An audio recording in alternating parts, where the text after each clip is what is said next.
6 से स्टार्ट करते हैं। सो क्वेश्चन नंबर 6 है, यदि एंगल ए और एंगल बी न्यून कोण हो जहां cos ए बराबर cos बी है तो दिखाइए कि एंगल ए बराबर एंगल बी। तो मैं पहले ट्राइंगल क्रिएट करता हूं।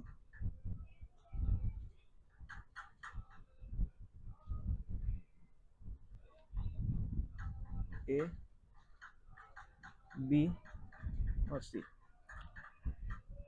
देखिए सी को मैंने इधर इसलिए रखा है बिकॉज उसने बोला ए और बी न्यून कोण है।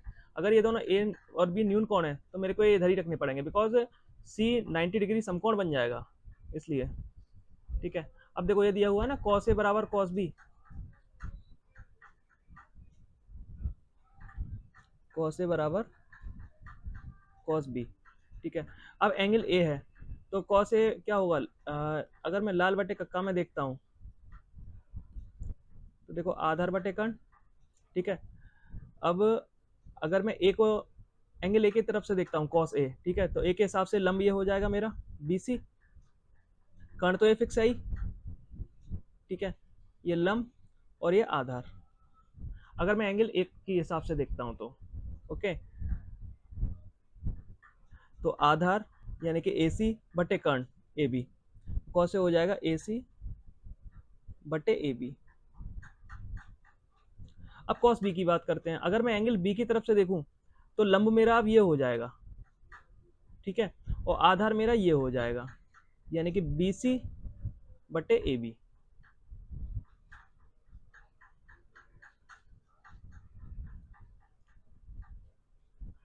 अब क्रॉस मल्टीप्लिकेशन करेंगे या एक काम करो AB को ऊपर ले जाओ, तो देखो AC बराबर क्या होगा BC, ये AB ऊपर चला जाएगा क्रॉस में बटे AB। सो AB से AB cancel out, we will remain with the AC and BC। तो AC बराबर आ गया यहाँ से BC। अब देखो इस ट्रायंगल में एक चीज हमारे पास आ गई कि ये BC जो है ये AB के बराबर है। ठीक है, अभी रुकिए मैं कलर चेंज करता हूँ। देखो ये BC बराबर आ गया AC के, ये दो साइड बराबर आ गई। और ज्योमेट्री में एक रूल होता है कि जिस ट्रायंगल की दो साइड बराबर होती हैं उनके सामने का एंगल भी बराबर होता है। तो चूंकि AC बराबर BC है, ठीक है, मैं लिखूंगा चूंकि AC बराबर BC, इसलिए एंगल A बराबर हो जाएगा एंगल B के। क्योंकि देखो BC के सामने का एंगल क्या है, इसके सामने देखोगे एंगल A है और ये AC है, इस AC के सामने ये एंगल कौन सा है B, तो एंगल A बराबर एंगल B हो जाएगा। ठीक है, चाहो तो आप ब्रैकेट में यहाँ लिख सकते हो कि समान भुजा के सम्मुख कोण, रीजन लिखना होता है ना हमको, क्यों बराबर है, तो हम यहाँ लिख सकते हैं समान भुजा के सम्मुख कोण। ठीक है, तो ये सॉल्व हो चुका है, नीचे लिख देंगे सिद्धुआ। सो नेक्स्ट क्वेश्चन पे आते हैं। इसमें दिया हुआ है यदि cot थीटा बराबर 7/8 है तो 1 plus sine theta into 1 minus sine theta बटे 1 plus cos theta into 1 minus cos theta. एक तो इसका वैल्यू निकालना है, दूसरा कॉट स्क्वायर थीटा इसका वैल्यू निकालना है। तो पहले मैं फिगर बनाता हूं।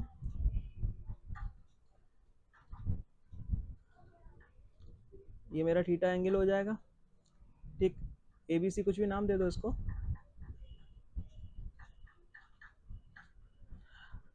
अब देखो लाल बटे कक्का से अगर मैं देखता हूं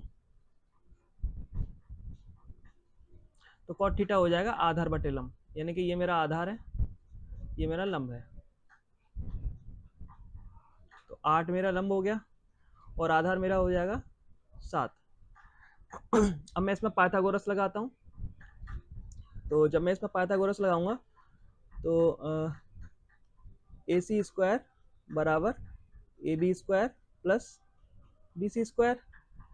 ठीक है, AC स्क्वायर मुझे पता नहीं, AB कितना है 8 का स्क्वायर और ये हो जाएगा 7 का स्क्वायर, ये आ गया 64 प्लस 49, ये आ जाएगा 113। और AC पे से उधर से आप रूट हटाओगे, स्क्वायर हटाओगे तो इधर रूट आ जाएगा, यानी कि AC का वैल्यू कितना आ गया रूट 113। ठीक है, अब क्वेश्चन नंबर 1 सॉल्व करते हैं।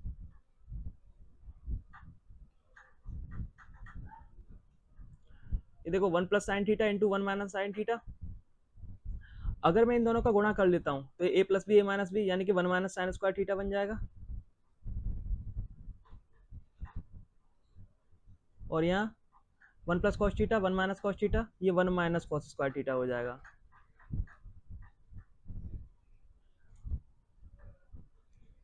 अब देखो इसको फर्दर सॉल्व कर सकते हो चाहो तो आप, या तो आप यहाँ वैल्यू लगा लो साइन और कॉस की, बट वो ज़्यादा कॉम्प्लिकेटेड हो जाएगा।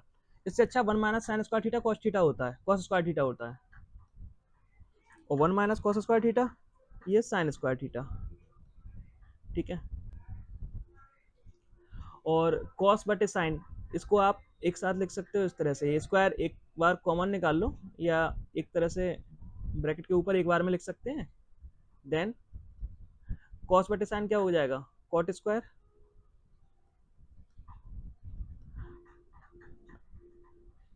ये कॉट है ध्यान रखना, और कॉट थीटा का वैल्यू क्या है, कॉट का वैल्यू मेरे को दे ही रखा है। अब देखो ये जो मैंने सॉल्व करा है ना, ये मैंने आपको इसलिए सॉल्व करके दिखाया है ताकि आप अगर देखो साइन या कॉस की वैल्यू लगाना चाहें, ठीक है, तो यहाँ से लगा सकते हैं, बट कॉट की वैल्यू मेरे को दे ही रखी थी तो मैं कॉट की वैल्यू डायरेक्ट लगा सकता हूँ, ठीक है। आप चाहें तो 1 प्लस साइन थीटा साइन की वैल्यू लगाओ, फिर कॉस की वैल्यू लगाओ, सॉल्व करो, बहुत ज़्यादा लेंदी हो जाएगा, इसलिए ये डायरेक्ट इस तरह से करना ज़्यादा बेहतर है बिना इस चीज़ को निकाले, ठीक है। तो ये कॉट का वैल्यू मेरे को दे ही रखा है 7/8, पूरे का स्क्वायर करोगे कितना हो जाएगा 49/64, ये मेरा आंसर हो जाएगा। और देखो सेकंड क्वेश्चन जो है, सेकंड क्वेश्चन में यही पूछा है कॉट स्क्वायर थीटा, तो फिर से आप यही सॉल्व करोगे तो 49/64, कहने का मतलब ये दोनों सेम ही चीज़ें दे रखी थी उसने, वो अलग अलग तरीके से उसने पूछा है बस। तो ट्रिग्नोमेट्री आपको सॉल्व करनी आती है तो आपके लिए ये ईजी था। नेक्स्ट क्वेश्चन पे आते हैं। दिया है यदि 3 कॉट ए बराबर 4, तो जांच कीजिए कि 1 माइनस टेन स्क्वायर थीटा बटे 1 प्लस टेन स्क्वायर थीटा बराबर cos square theta minus sin cos square A minus sin square है या नहीं है, ठीक है। तो पहले मैं ट्रायंगल बनाता हूँ।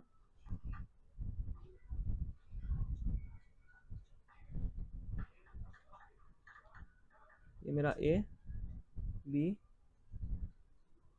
और ये सी, ठीक है। अब देखो इसको फर्दर सॉल्व करोगे तो ये यहाँ से 3 हटके ये नीचे आ जाएगा, ठीक है, और ये हो जाएगा आधार बटे लंब, ठीक है। लंब मेरे को दे रखा है 3, तो ये मेरा 3 हो जाएगा, और आधार मेरा है 4, ये 4। आप पाइथागोरस लगाएंगे क्योंकि आप पिछले क्वेश्चंस में देख चुके हैं तो सीख गए होंगे ये चीज़, तो मैं वो चीज़ सॉल्व नहीं करता है। तो 3 4 है तो आप इसको सॉल्व करेंगे, ए सी निकालेंगे तो ये 5 आ जाएगा, ठीक है। अब मैं ये एल एच एस वाला पार्ट सॉल्व करता हूँ, 1 minus tan square theta upon 1 plus tan square theta. तो ये L H S 1 minus tan square A, मैं फ्लो में टेन स्क्वायर ए को टेन स्क्वायर थीटा बोल जा रहा हूँ तो माफ़ करना, आप समझ जाना, 1 प्लस टेन स्क्वायर ए, ठीक।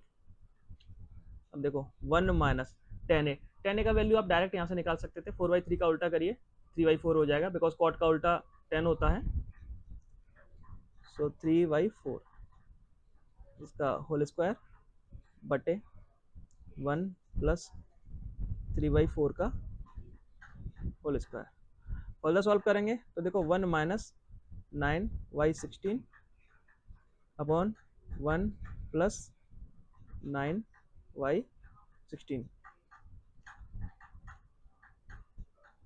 आगे एलसीएम लेंगे तो 16 एलसीएम आ जाएगा, ठीक है। इतना तो आप जानते ही होंगे 10th में, तो ये 16 माइनस 9 अपॉन, फिर से एलसीएम नीचे भी 16 ही आएगा, ये हो जाएगा 16 प्लस का 9, आगे 16 में से 9 गए ऊपर, ये बचेंगे 7/16, और ये देखिए ये वाला जो पार्ट है ना इतना, ये रिवर्स में आ जाएगा, यानी कि उल्टा होके आ जाएगा, ये 16 ऊपर और 16 और 9 25 नीचे, ठीक है। तो 16/25, तो देखो 16 से 16 कट जाना है, ये आ जाएगा 7/25, ठीक। अब मैं RHS वाला पार्ट सॉल्व करता हूँ।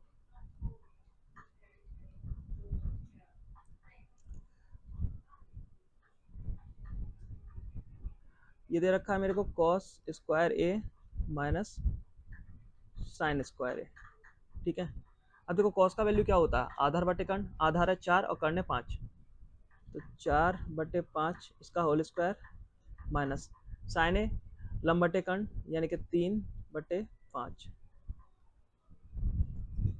आगे ये हो जाएगा 16/25 माइनस इन दोनों का स्क्वायर करेंगे ये हो जाएगा 9/25, एलसीएम लेंगे ये आ जाएगा 25 और ये होगा 16 माइनस 9, ठीक। 16 में से 9 गया, ये कितना बचा 7/25। तो आप देख रहे हैं ये और ये दोनों ही बराबर आ गए, तो हम कह सकते हैं कि LHS बराबर होगा RHS के, ठीक है। तो आते हैं नेक्स्ट क्वेश्चन पे। अगर आपको कुछ भी समझ नहीं आ रहा तो वीडियो को आप रिपीट करके देख सकते हैं, वीडियो का यही फायदा है। तो इसमें दे रखा है त्रिभुज ABC में जिसका कोण बी समकोण है, यदि tan a बराबर 1/√3 तो निम्नलिखित के मान ज्ञात कीजिए, ठीक है। अब देखो मेरे को दिया हुआ ना tan a बराबर 1/3, तो मैं लिखूंगा दिया है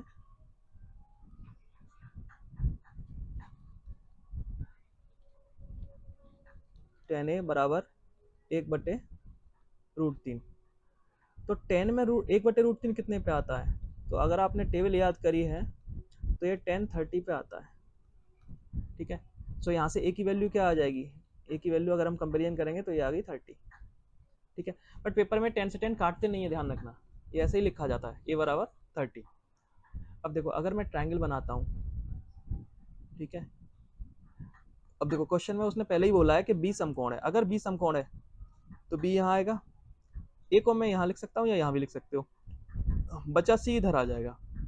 अब देखो अगर ये एंगल मेरा 30 आ गया है, ठीक है, तो ये एंगल मेरा कितना हो जाएगा 60, बिकॉज तीनों का जो जोड़ होता है वो 180 होता है, 90 ये हो गया, 90 और 3 120, तो बचा 60, ठीक है। अब आ जाओ पहले क्वेश्चन पे।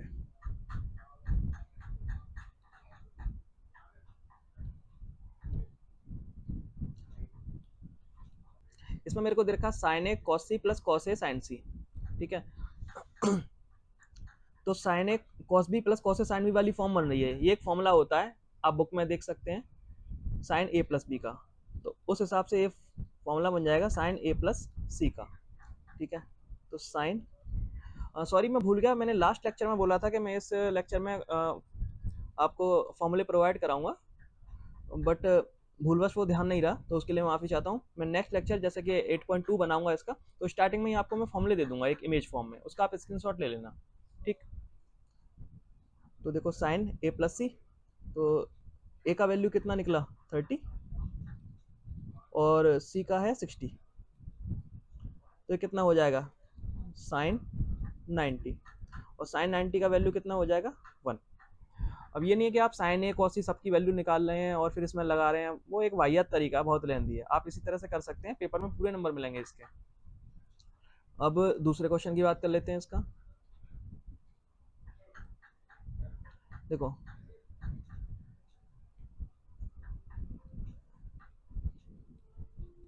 सेकंड क्वेश्चन है cos A cos C minus sign A sign सी, तो ये वो वाली फॉर्म बन रही है cos A cos B minus sign A sine B वाली, यानी कि ये फॉर्मूला बन जाएगा कॉस ए प्लस बी वाला, यानी कॉस ए प्लस का सी। तो इसको आप सॉल्व करोगे तो ये हो जाएगा कॉस ए है मेरा 30 और सी है मेरा 60, तो आगे ये बन जाएगा कॉस 90, और कॉस 90 का वैल्यू होता है 0। आई होप समझ में आया होगा आपको। अगले क्वेश्चन पे आते हैं। दिया है त्रिभुज पी क्यू आर में जिसका क्यू समकोण है और P R plus Q R 25 centimetre है और पी आर की वैल्यू दे रखी है 5 सेंटीमीटर, तो साइन पी कॉस पी और टेन पी के मान ज्ञात करो। तो पहले मैं इसमें ट्रायंगल बनाता हूँ, ठीक है, ये मेरा पी है और देखो क्यू समकोण दे रखा है मेरे को, तो क्यू को मैं इधर लिखूंगा क्यू देन आर, ठीक है। अब देखो पी क्यू की वैल्यू मेरे को 5 दे रखी है, इसके अलावा कुछ नहीं दिया, ठीक है। अब इसमें मैं पाइथागोरस लगाने जा रहा हूँ सबसे पहले, तो पाइथागोरस लगाएंगे तो आप क्या हो जाएगा फॉर्मूला पी आर स्क्वायर बराबर आर क्यू का स्क्वायर प्लस के पी क्यू का स्क्वायर। ठीक है, अब देखो पी क्यू की वैल्यू मेरे पास है, तो देखो पी आर स्क्वायर, मैं इसको आर क्यू को इधर बुला लेता हूँ लेफ्ट साइड में। इधर क्या बचा, पी क्यू का स्क्वायर, पी क्यू मतलब मेरा कितना है 5, तो ये जाएगा 5 का स्क्वायर। अब देखो ये ए स्क्वायर माइनस बी स्क्वायर वाली फॉर्म बन गई, तो ये ए प्लस बी ए माइनस बी की तरह खोल देंगे इसको, पी आर सॉरी माइनस, ये माइनस है, इसको रफ कर दे रहा हूँ,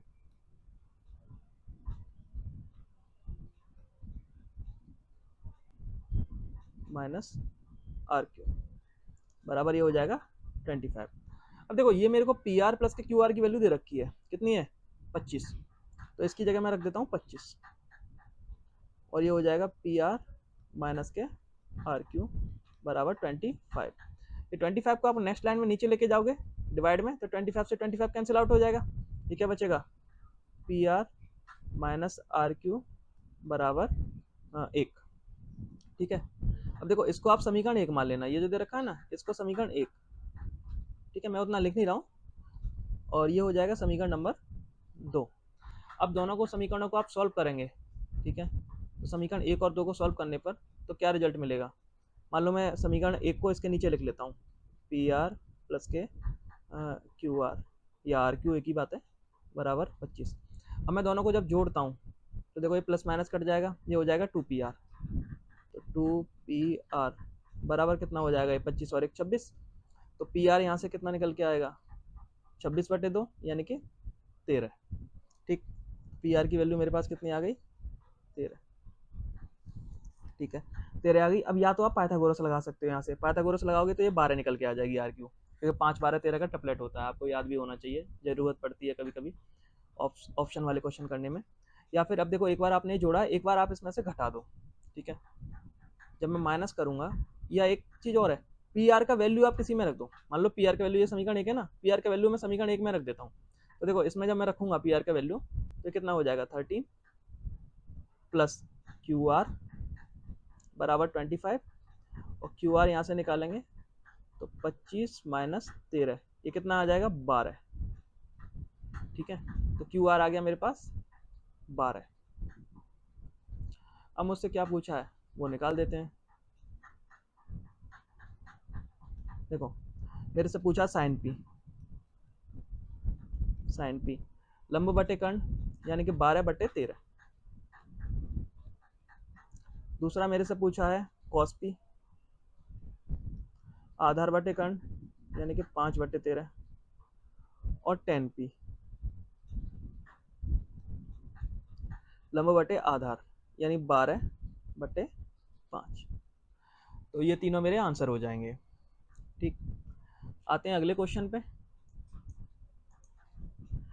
इसमें मेरे को सही और गलत बताने हैं, सत्य या असत्य। ठीक है, तो देखो पहला दे रखा है tan a का मान सदैव 1 से कम होता है, ऐसा नहीं है। देखो tan 45 का मान 1 होता है, और अगर आप आगे बढ़ेंगे मान लीजिए जैसे कि tan 60 पे आते हैं, ठीक है, तो tan 60 का मान कितना होता है √3, और √3 की वैल्यू कितनी होती है 1.732। ठीक है, तो ये तो 1 से ज़्यादा निकल गया, और ये कह रहा है कि हमेशा 1 से कम होता है, तो नहीं है 1 से कम तो नहीं है। अब जबकि 1 भी हो जाता है tan 45 पे, तो ये तो कम की बात कर रहा है केवल, तो ये क्या हो जाएगा मेरा गलत यानी असत्य। अगला है कोण ए के किसी मान के लिए sec a बराबर 12/5 होगा। अब देखो sec क्या होता है, sec होता है कर्ण बटे आधार। ठीक है, कर्ण बटे आधार, और कर्ण हमेशा सबसे बड़ी भुजा होती है, ये 5 से बड़ा भी है, तो कोण ए के किसी भी मान के लिए sec a बराबर 12/5 बिल्कुल पॉसिबल है। ठीक है, तो ये मेरा सत्य हो जाएगा। आगे है cos a, कोण ए के कोसेकेंड के लिए प्रयुक्त एक संक्षिप्त रूप है, बिल्कुल भी नहीं है, क्योंकि कोसेकेंड जो होता है ना वो कोसेक का फुल फॉर्म होता है, कोसेक का पूरा नाम होता है। ठीक है, कोसेक इसका संक्षिप्त रूप होता है, ना कि कॉस। कॉस का जो पूरा नाम होता है, ठीक है, वो होता है कोसाइन, COSINE, याद रखना। ठीक है, अगला क्वेश्चन है कॉट ए, कॉट और ए का गुणनफल है, बिल्कुल नहीं है। ये ए जो है ये इसके साथ गुणा में नहीं आया है, ये इसका एंगल है जो इसके साथ लिखा जाता है। ठीक है, ये गुणा नहीं है कि x × y बराबर xy जो हो जाता है, उस तरह से नहीं होता ये। अगला है किसी भी कोण थीटा के लिए साइन थीटा बराबर 4/3 होगा। अब देखो साइन थीटा क्या होता है, लंब बटे कर्ण, ठीक है, यानी कि नीचे वाला पार्ट बड़ा होना चाहिए क्योंकि कर्ण तीनों में सबसे बड़ी भुजा होती है और यहाँ नीचे वाला पार्ट तो छोटा है। तो थीटा के किसी भी एंगल के लिए, किसी भी मान के लिए सॉरी, साइन थीटा 4/3 पॉसिबल बिल्कुल भी नहीं है, तो ये हो जाएगा असत्य। तो अगर आपको ये लेक्चर पसंद आया है तो चैनल को लाइक करें, सब्सक्राइब करें एंड शेयर करें, जिससे ज़्यादा से ज़्यादातर लोगों के लिए ये बेनिफिशियल हो सके। Thank you very much.